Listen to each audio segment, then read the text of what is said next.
Hi guys, welcome back to Tactical Playground. My name is Ivan. My name is Sheldon. And my name is Raymond. And we're here at the newest segment of our channel, which is called Just a Tip. So, ngayon, ang i-discuss natin would be what is a BDU and ano yung matutulong niya sa inyo as a player, as an airsoft player. So, kailangan ba talaga ng BDU? Sa akin, this is my opinion. Mas okay na may BDU kayo intended solely for playing kasi at least hindi nyo masisira yung mga damit nyo talaga na ginagamit on your daily lives, di ba? So pag may BDU kayo, sa game site nyo lang naman siya gagamitin, and kung madumihan yan, kung mapunit, it's okay, di ba? Kung madumihan, lalaban mo lang, that's it. Kung mapunit, pwede mo patay, or if you have the enough resources, you can purchase another one. And at the same time, ang material ng BDU, just like what we're wearing right now, medyo resistant sa mga sa mga scratches, sa mga punit. Medyo matibay-tibay na, lalo na yung mga katulad ng ibang players na can actually purchase the real deal stuff. So itong gamit namin is intended for airsoft lang. So yun sa akin. I think you need one for comfort and for utility purposes. Tama ba yung Tapos another thing is syempre kung mapapabilang kayo sa isang team, just like what we do sa team namin, isang team lang kasi kami. Kung nasa isang team kayo, most likely meron kayong isang uniform. So sa amin, sa team namin, ang main uniform namin would be something like this. This is called the multicam pattern. This is the main pattern that we use especially during summertime. And pagka medyo rainy season na, yung vegetation kasi dito sa atin is more of on the greener side. So ito, woodland. So lahat ng pattern namin na ginagamit is US patterns. So you won't be violating any laws, local laws pagka suot nyo yan. But we highly advise that kung lalabas man kayo, as much as possible sa game site na kayo magpalit ng kahit yung pants, and wala talaga yung top. Okay? Even if wala tayong na-violate na laws, mainit kasi sa mata yung mga naka-full uniform. Diba? Alam ng mga tao, ano yan kamo yan kamo. Mga mapaginitan kayo. Parak. So, yun sa akin. Yun ang views ko about BDU. Wait lang. What does BDU mean? Hindi natin nasimulan ng ganun. What does BDU mean? Singit ko nga pero Sige, Sheldon, banat. BDU stands for Battle Dress Uniform. So, yun siya. Battle Dress Uniform. BDA? Battle Dress Attire. Talaga. Actually, hindi ko alam kung appropriate pang tawagin BDU to pero not sure, hindi ko alam yung pinaka-etymology niya. Pero alam ko, pag sinabi talaga ng Battle Dress Uniform, yan yung may buttons sa gitna, tapos full talaga yung nila. Ay, gamit nila sa base. Kasi ang doon, ginagamit din yun sa parade minsan May mga times na ginagamit. Ceremonial chuchu. Kaya Battle Dress Uniform. Pero anyways, yun yung term na ginagamit sa atin. So, for now, for our purposes, BDU. How about you? BDU, how about you? So, that's basically what BDU stands for. And si Raymond will discuss, syempre, kung nagsisimula na kayo mag-airsoft, and syempre medyo tight ang budget, you'd go for the budget-friendly options. Yun naman yung suot ni Raymond. Mon ba na? So yun, na-discuss naman na last time yung uniform na sinusuot sa attire na sinusuot sa game site. So if you want to step up a bit, so I started through ukay-ukay lang. So may makikita ko din mga China or US. Swerte mo kung US kasi yung mga ano yun, mga galing mga veteran na sundalo. Mga old school na Yun nga lang, minsan mga Gen 1. Yun nga lang, may putas minsan. May bunsa. Ayun, may butas, may puno. Actually, kakastan kung nakuha niyo may butas. Pero wala pa akong nakitang... Actually, wala pa lang. Legit na may butas. Pero pag may butas, ang ibig sabihin nun, you It's know, either nabaril yun. nabaril or shrapnel or what. Something. Pero hopefully boy. Hopefully buhay pa yung may-ari. Yeah. kasi Diba? katulad nung video ni Pau Pau. Oh. Yun, may ranks pa dito.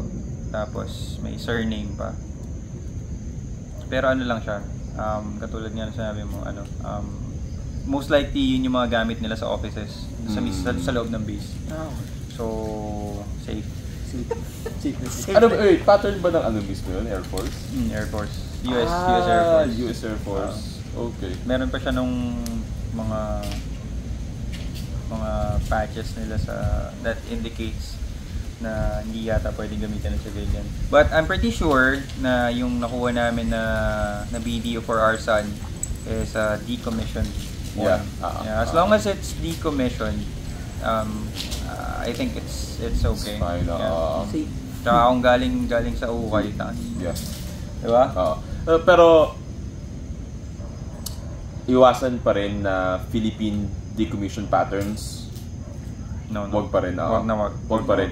Technically hindi ka hindi ka nagtatawag dito. Nagbe-break ng kahit anong laws pag decommission. Yung pattern. Pero some mga service members or police take some offense to that, which I can understand kasi they earned the right to wear that uniform eh. Tapos, gagamitin mo lang isang LARPer ka, diba? Ngayon, kung may nakikita kayong mga Philippine pattern,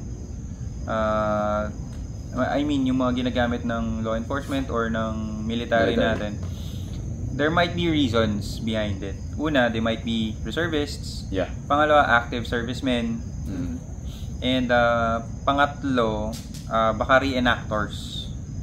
Diba? Pwedeng ganun. And they only bring it out sa game site.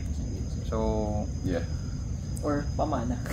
Pwede rin pamana. Kasi technically, ang game sites, private property usually. Yeah, most of the time. I think Lahat naman ata. Ang ano naman kasi dyan, bawal mo lang kasi talaga suotin in public. Yep. May makakasuhan ka talaga. Stolen kayo. valor ba sa atin? Stolen valor din ba sa atin? I think it's stolen valor. And impersonating an officer or a military member. Parang ganun. Yeah. We're not lawyers, by the way. Mga importanteng aspects lang na that might affect the hobby, yung inaalam na. Yeah. Pero some of you might be lawyers. Please comment down below kung ano man yung violation na yun, anong Republic. I think it's a Republic Act na you'll be violating. So. Yeah. And if may mali kaming sinabi, comments, correct us. Kasi again, hindi kami lawyers. hindi kami lisensyado. Yeah. We're just... Iba po yung license. Iba po yung license. Ano na kami, we're just hobbyists na inalam tong mga bagay-bagay na to. Para we can continue playing without any disrespect sa ating law enforcement. Yeah, and importante yun. Kaya we highly suggest na huwag kayong gagamit ng mga patterns na ginagamit ng law enforcement. Guys, show some respect. They are our front line. They worked hard for what they have, and they worked really hard to wear that uniform. Okay? Yeah. So, anyway, mabalik tayo dun sa ni Raymond. Ukay, just like this one, right? Ito naman. Ito, Lazada Gaming to. Lazada. Ito yung pinakamura na nakita ko sa Lazada. It's actually 400 something. Okay na, bada. Yeah. Pwede na. Upper and lower na siya. But the downside is, ang weird nung sizing nila. So, tsaka medyo shiny siya. Medyo shiny. Medyo. So, yung size 186 something. Siguro yung weight. Yung lapad na siguro yun. Not sure. So nakuha siya, i-clean na talaga niya. Nandito lang siya. Matibay naman siya, pero yun, ang weird lang din ng mga patches. Sport. Tapos may logo ng... So, ng, ano yan, ata yan US Airborne, no? Oh, US Airborne. hindi po hindi po kami sponsored na Lazada. Lazada? Baka naman Lazada. Baka naman. Kulang na lang dito pre. Kulang na yung itak siya martilyo. Anyway, sa video din kasi pwede kayo magkabit ng patches just like what we have. Ayan yung namin, insignia and our call signs. Yeah. So, although hindi pa nila nakukuha sa kanila, ito meron na and patch. That's our team patch. Yun, thank you Raymond. Sheldon naman would be discussing what we're actually wearing and applications. Okay, ba na, Sheldon? Yun nga, application na daanan naman na Evan kanina. I think, if gusto mo yung pinaka-optimal na BDU para sa Pilipinas, it has to be the M82 Woodland, which is ito talaga. Yeah. Medyo basic kasi 'di ba pag picture mo yung regular army guy, ito yung pattern na papasok sa iyo. Ito yung pattern na papasok sa utak mo. Yan yung naka-bound sa DNA natin, yung ganung itsura. Ganung itsura. Yeah. Diba? Uy, ka. Diba?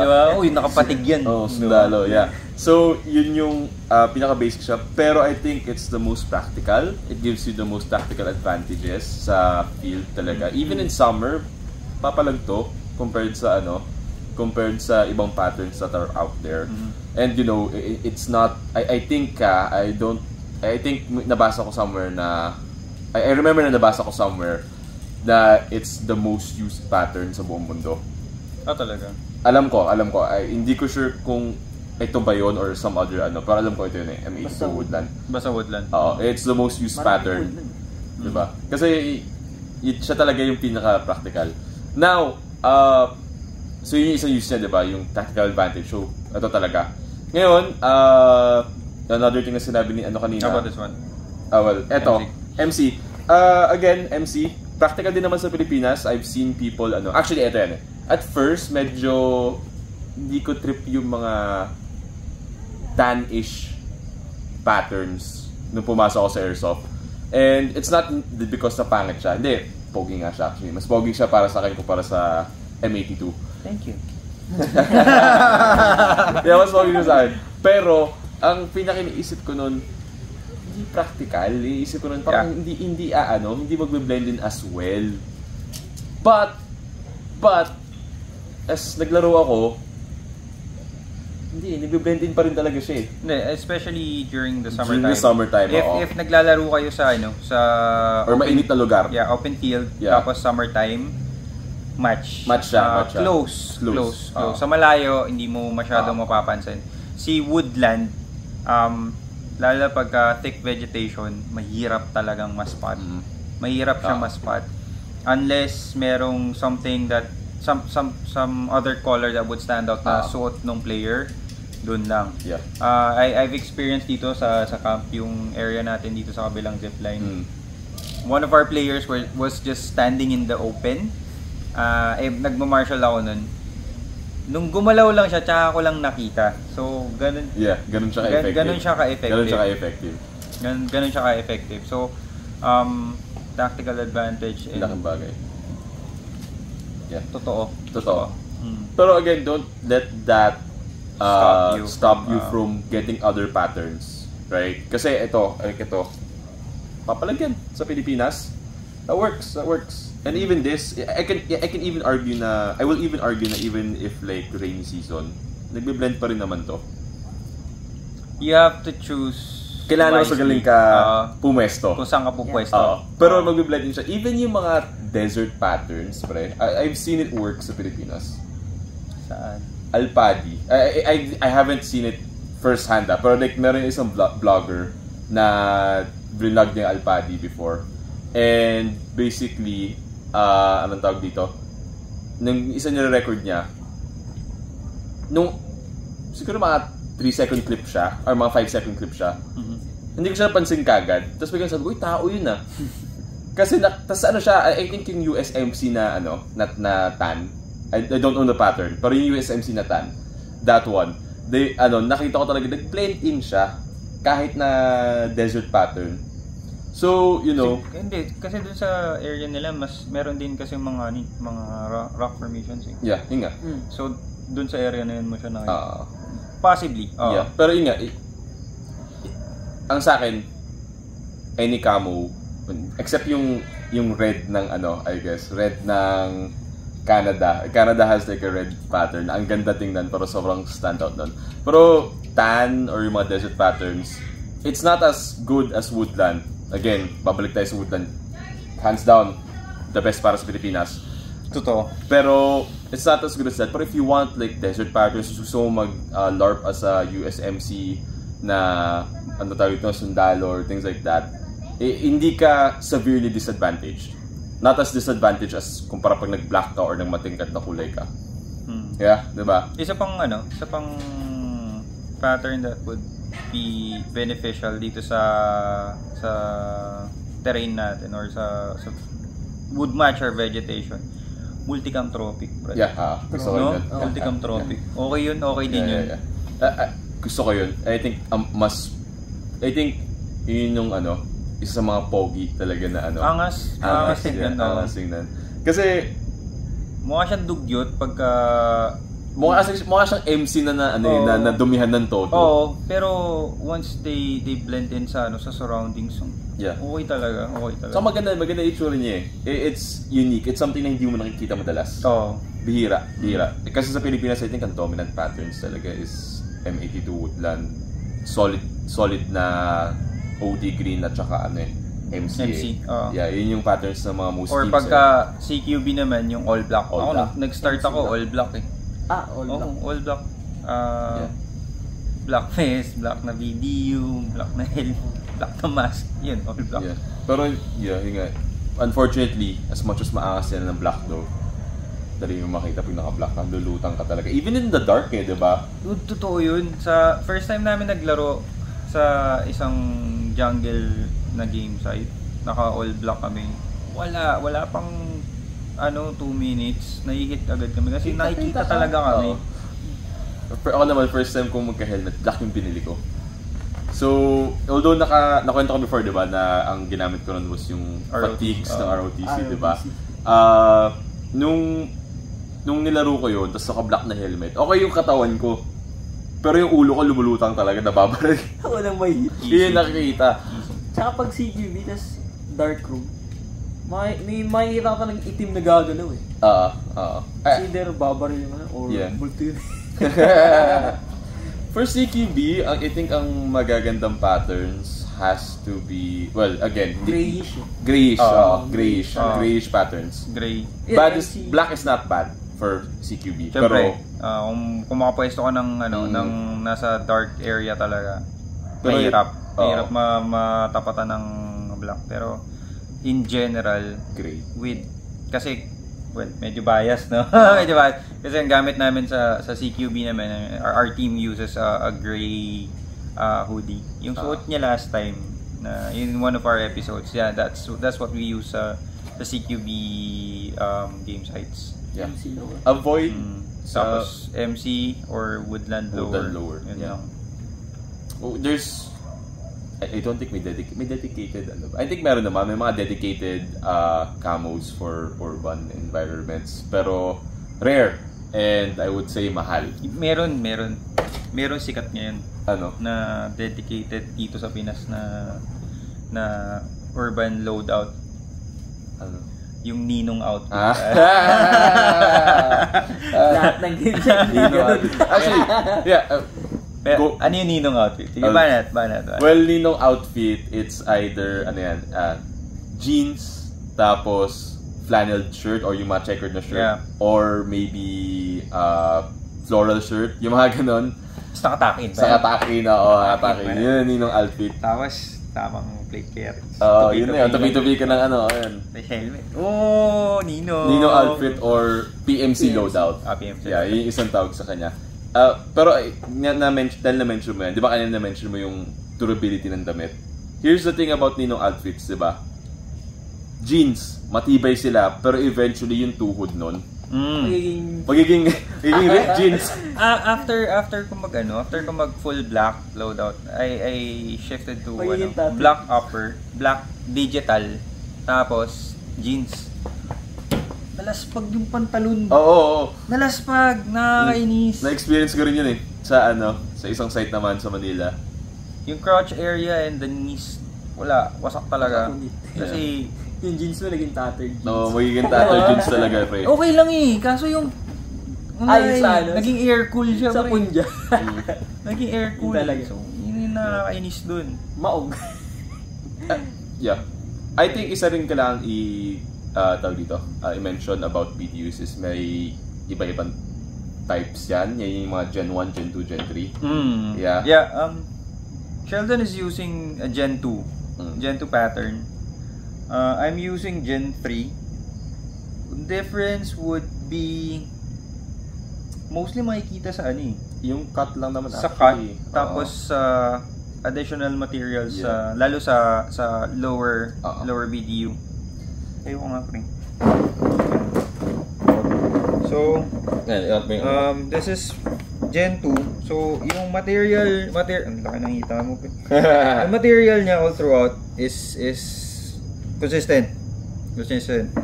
So, sa akin, Gen 3, merong parts that's thinner, tapos stretchy. I think this is designed para maging breathable. Breathable lalo yung tela niya mas pag magka-crouch. Oo, para pag magka-crouch, it adds a lot of stress on these parts. Dito sa crotch area, dito sa back. Here. So, yun yung naging punta. Baka hindi tayo kita yun yung naging difference nung Gen 1 naman yung Gen 1 parang ganito. Yeah. Yep, Gen 1. Yan. Yung mga naka-button. Yan. Advantage ng Gen 1, mas buo yung pattern. Tsaka mas matibay. Medyo mas matibay. Mas matibay kasi makapal talaga. Disadvantage, mainit. Yun nga lang. Pero Gen 2, generic. Raymond. Oh my God. Okay yun Pwede last mo na yan, bro. Okay. Pero pero ang disadvantage ng Gen 1, wala kang elbow knee pads. Hindi mo siya malalagyan ng elbow. Itong mga to kasi pwede dito sa akin sa bandang baba. Yung sa'yo is slip-on. Sa'yo wala, di ba talaga? Di naman din nag-aano yan? Di na naman nag-elbow tsaka knee pads yan? May fighter. Sana yan. May kalyat. Nagzi-zenki yan pag So yun yung things to consider. Yun. So those are very very good tips for our viewers right now. I hope you guys learned a lot about BDUs and how to use them and para saan sila. So if you have any other questions, please comment down below or send us a message para ma-address namin yung mga katanungan nyo. Again, we're here to answer any questions that you might have. And like and follow us on Facebook. We all have our own social media platforms. Ito lang talaga yung collaboration naming tatlo. And please do hit that like and subscribe button. It really helps a lot for us to continue doing this, for us to continue helping other players on their Airsoft journey. So, shout out sa lahat ng newbie dyan. Please stay humble, call your hits. Okay? Napaka-importante nun, okay? Tapos, choose your BDU wisely. Okay? Medyo pricey. Well, depende. Diba? I think that's up for another discussion. Kung mayaman sila, hindi pricey para sa kanila yung pre. Well, actually, a discussion for another time. Pero yeah. Another time. Alright. So, that's it for today's episode. Again, my name is Ivan. My name is Sheldon. Raymond. And we are your ICS 2024 captains. So, stay safe out there. See you guys on the field. And remember, stay practical, be tactical.